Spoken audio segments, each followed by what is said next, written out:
Hiç Peygamberimiz Muhammed sallallahu aleyhi ve sellem'den kabrında bolğan okuyalarda uqdunuz bele. Misалы, kişiniki bala kabrdan üstündeki yaşıl kupoldan terizesinden kirip, emnilerdi körgündür. Je bolbasa Peygamberimizden denesini alıp kaçuğa hareket kılgan iki adamga emne buldu. Dayar bolsanız, başladık. 8 iyun 632 yıl. Düşenbe günü. Akırgı elçi Muhammed sallallahu aleyhi ve sellem 13 gün boyu oğurup jattı. Qaza bolğan günü 63 yaşında bolçu. Janada sahabalarına osiyatlarını aytıp, qoştoşu hutbaсын kıldı.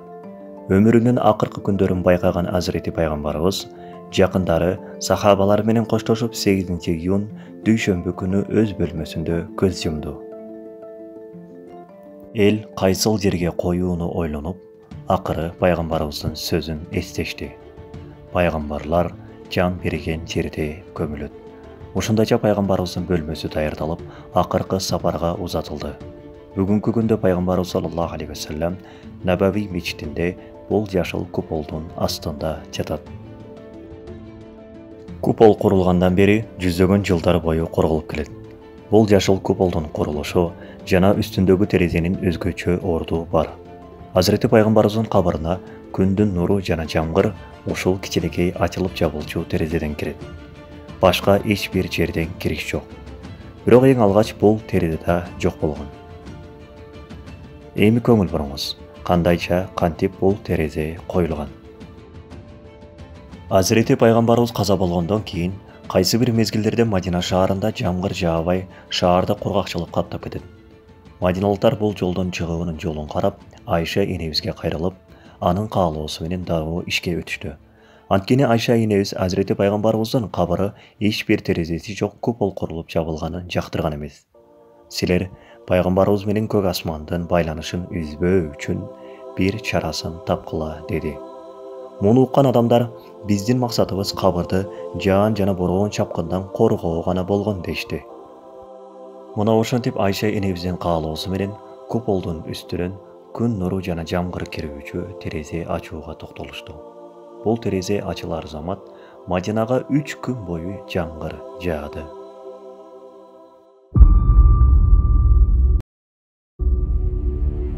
Эми көңүл буруңуз.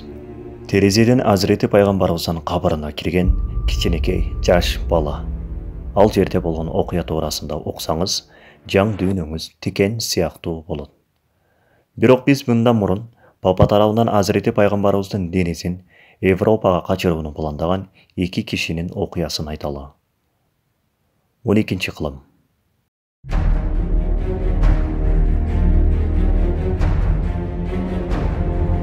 Selçuk Sultanı Nurettin Padişah'nın tuşunda Papa öz adamları menен bir araya gelip жеткен çıkkınçılık plan tüzdü. Al Hazreti Muhammed'in yolundan ketken adamlardan memleketlerine, jana dinlerine ziyan berүү. Bul iş üçün Faraondun kazınasında aldagança çoğun olcu biriler. Kim Hazreti Muhammed'in denisin Rim өлkөsüne alıp gelse dedi. Papa bul işti atkarala turgan tajribalı adamlarına mınday dedi. Эгерде бул ишти аткарсаңар, даражаңар Hazreti İsa пайгамбарга барабар болуп, атыңар тарыхта калат. Бул ишти аткарууга буйрук алган 2 адам Европадан Мадина шаарын көздөй жолго чыкты. Кылык кийимдерин өзгөртүп, арабчада эң жакшы деңгээлде сүйлөшөт. Жолдо күндөр өтүп Египеттен Мадинага бараткан зыяратчыларга кошулуп, Мадинага барышты. Мадинада Набави мечитинин кыбыла тарабында жайгашкан Пайгамбарыбыздын кабырына жакын үйдү ижарага алышып, ал жерге жайгашышты. Алгач мусулман болуп көрүнүп, ал жердеги жашоочулардын жакырларына жардам кылып, адамдардын жүрөктөрүнөн орун алышып, ишеним арттырышты. Күндүзү Пайгамбарыбыздын кабырын зыярат кылат, кайрымдуулук жакшы иштери менен алек болуп, бирок кеч киргенде таптакыр башка.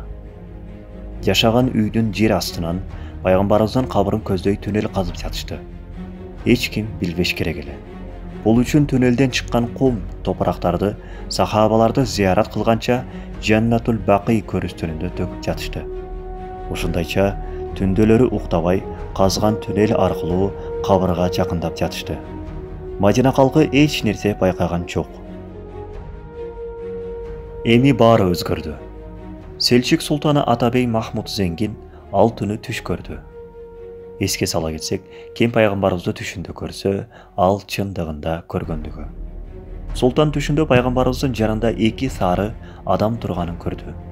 Пайғамбарымыз бұл екі адамды көргізіп, «Махмуд, мені бұл екі кишиден құтқар» деді. Таң қалып, жана қорқудан ойғанып кеткен сұлтан екі рекет намаз оқып, қайра ұқтады. Түші қайра екінші жолы болды. Бұл түшті 3 жолы қайталаған соң, сұлтан қабатырланып, өзінің жардамшысын шақырды. Жардамшысы түшін жорып, пайғамбарымыздың бұйрығы бар, сізге о сұлтаным, деп жауап берді. Махмуд Зеңгин сұлтан дарау даярданып, ешкімге хабар бербестен, жақын аскерлерін алып, Мадинаға жолға шықты.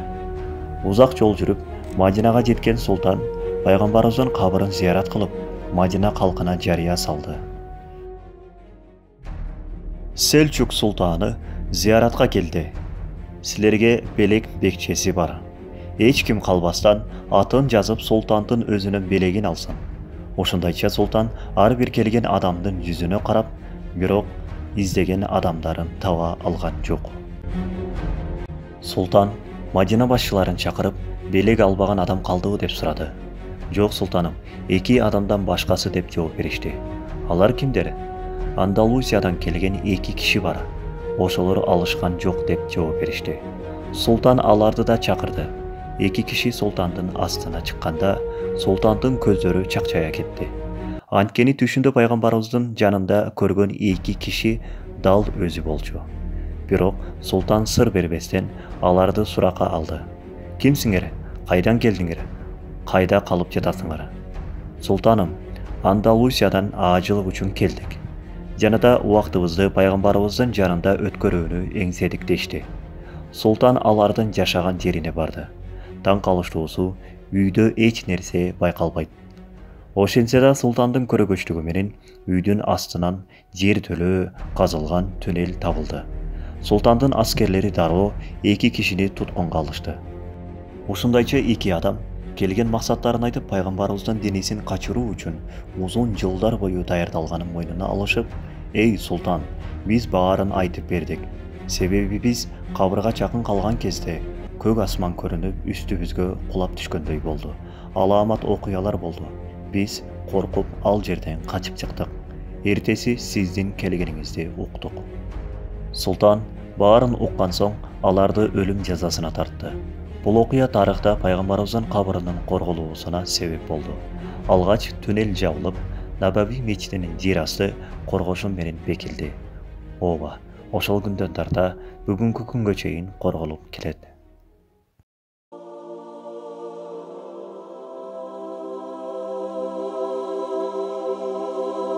Эми өзгөчө бир бөлүмгө келдик.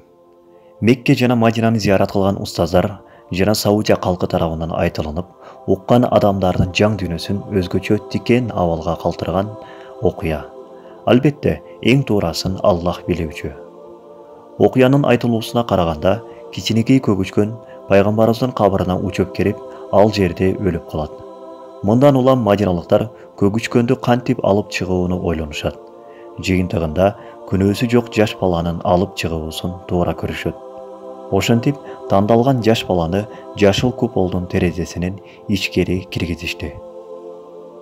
Өзүнөн башка эч кимге кирүүгө насип болбогон жаш бала ичкериде белгиленген убакыттан көпкө кечигип жатты.